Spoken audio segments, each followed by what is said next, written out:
ിലേക്ക് ഇതുവരെയും എത്തിച്ചേരാത്ത ബോംബിൻ കണ്ണുകളെ ഉന്നം വെച്ച് നടുവിരൽ.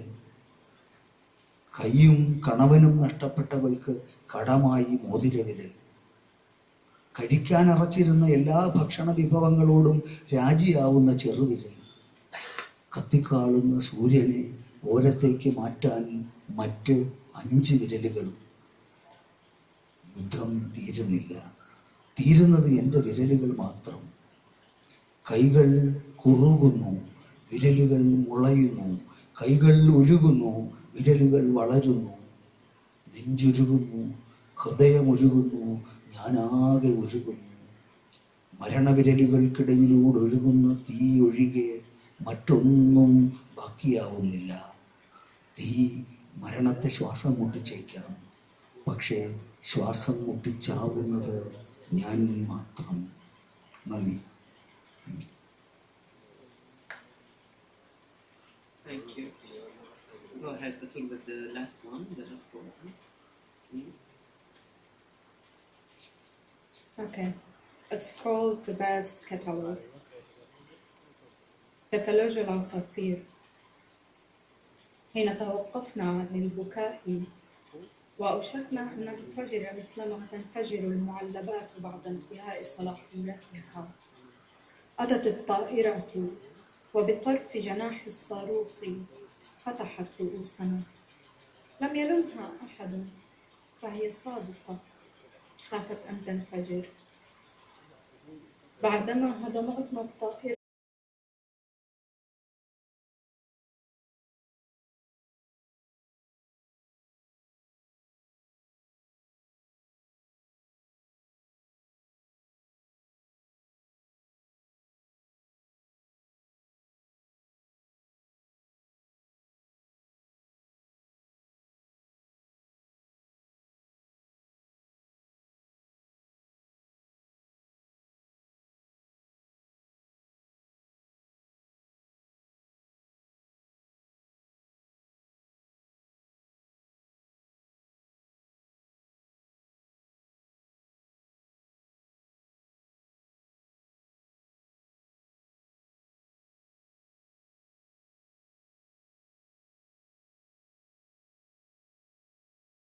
എല്ലാം ജലകന്യകൾ പോലെ.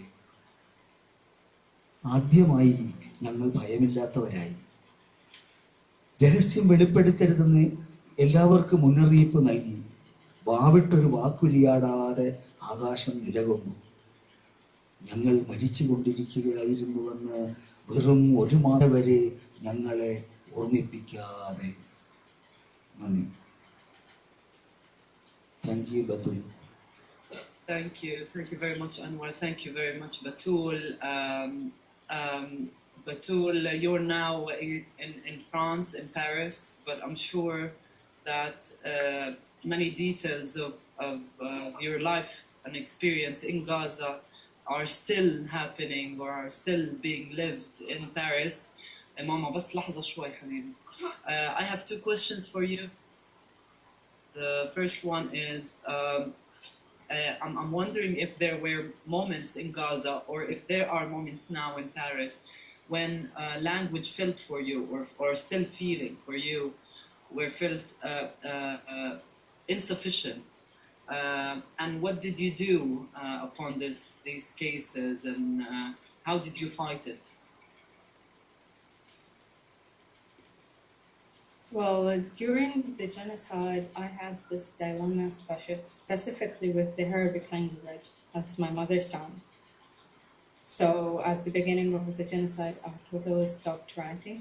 I didn't believe that writing can do anything, and just why to write while I'm facing all of this, and why would it really matter to show people what's going on, while nobody can really change anything about what's happening. But slowly I started to change my mind. Basically, not to tell the world, but because I had to be separated from my father, who stayed in the north of Gaza, and I was with my mother and my siblings in the south. So there were moments that I thought my father just will be killed, like most of the people who were still in the north. and like we couldn't hear his news for a couple of weeks, and when we could, the first thing he asked me about, are you still writing? So I felt like if I want to write, it will be for my father, because he wanted me always to write, and he kept asking me like about what's happening, what are your coming projects, about my poetry collection, which like, and many times I was thinking maybe I can just doing it another time, and he was always no, now is the right moment.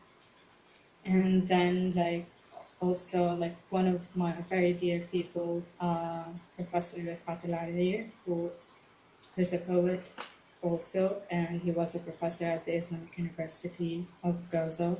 He got killed, and his poem, If I Must Die, he was just saying, you must live to tell my story.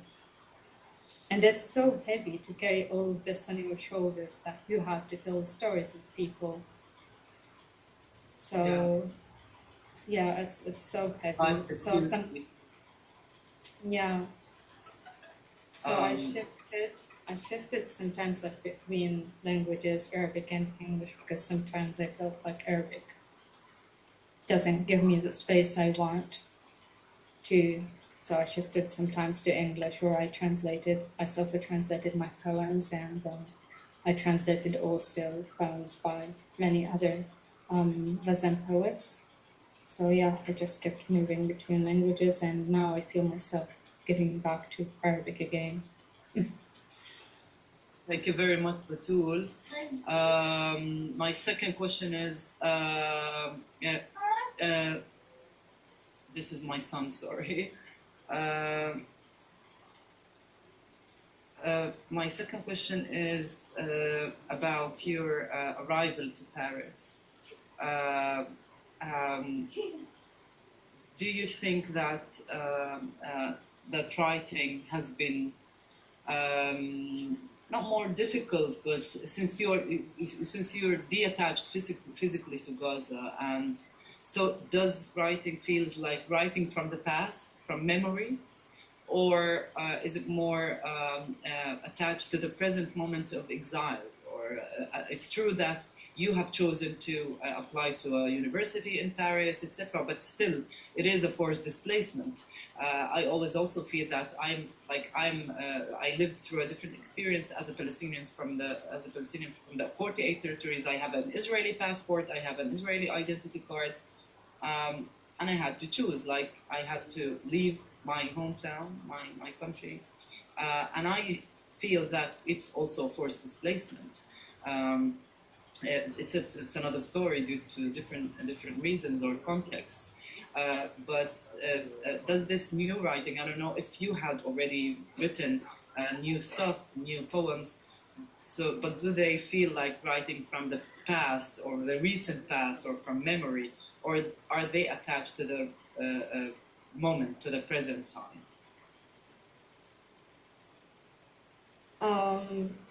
First, about like leaving Gaza, I think it wasn't an option. Like it's like you choose between being killed or living, and that I think like nobody will choose just being chased all the time by death, or by basically not death, by the Israeli weapons to kill them. So nobody will choose that, unfortunately. You can't just stay in such a place. So I had to leave, and I'm writing a lot nowadays. I write about this exile, about this kind of loneliness, about being away from my family and my friends, about the facts that I might never get the chance of seeing any of them again.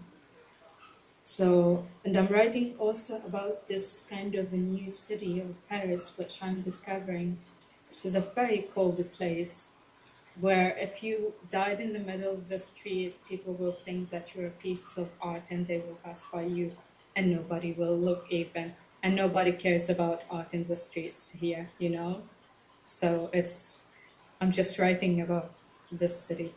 and about So, my feelings. yeah, like whereas as a Palestinian with a warm heart, it's so absurd to.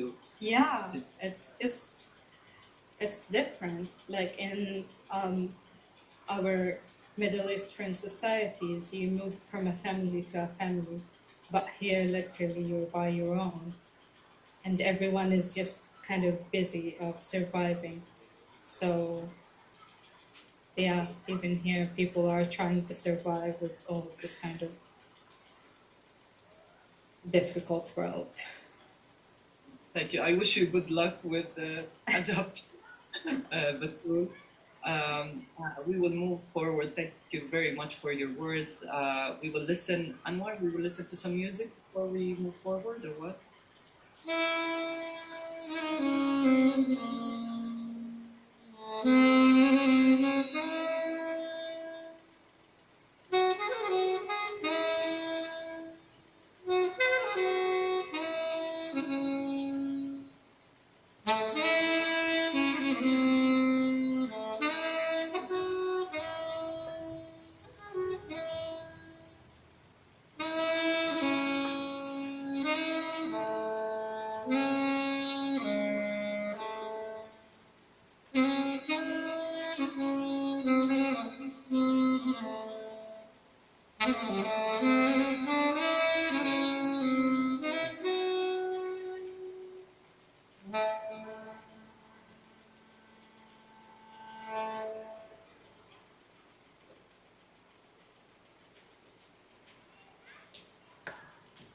Okay, I think Thank you. Asma, you can. Yeah, thank you. Yahya Ashur, unfortunately, will not be able to be, or was not able to be with us this evening. He sends you his warm greetings. Yahya is an exiled Gazan. He defines himself as that. Currently based in the US. He's a fellow in writing residencies at universities like Iowa, and an author of a book entitled A Gaza of Siege. മരിച്ചവരുടെ താഴ്വരയിലെ അലമുറകൾ. മരിച്ചവരുടെ താഴ്വരയിൽ അത്രയേറെ അലമുറകൾ, അർഹതപ്പെട്ട ജീവിതം പൂർത്തിയാവാതെ പോയവരുടെ കേൾക്കാനാവതിലും ഉച്ചത്തിൽ മുഴങ്ങും അലമുറകൾ, കൊടുങ്കാറ്റിന് വഴിതിരിച്ചു വിടുന്നവ, ദുരന്തത്തിനു മേൽ മഞ്ഞു തൂവാനെത്തും പുലരിയുടെ മൃദുകരങ്ങൾ മാന്തി പൊളിക്കുന്നവ, മരിച്ചവരുടെ താഴ്വരയിൽ അത്രയേറെ അലമുറകൾ, ചിലപ്പോൾ ഇടറിയ ശബ്ദത്തിൽ മോർച്ചറിയിലെ ശവം പോലെ തണുത്തുറങ്ങും, ചിലപ്പോൾ കടുനിറവും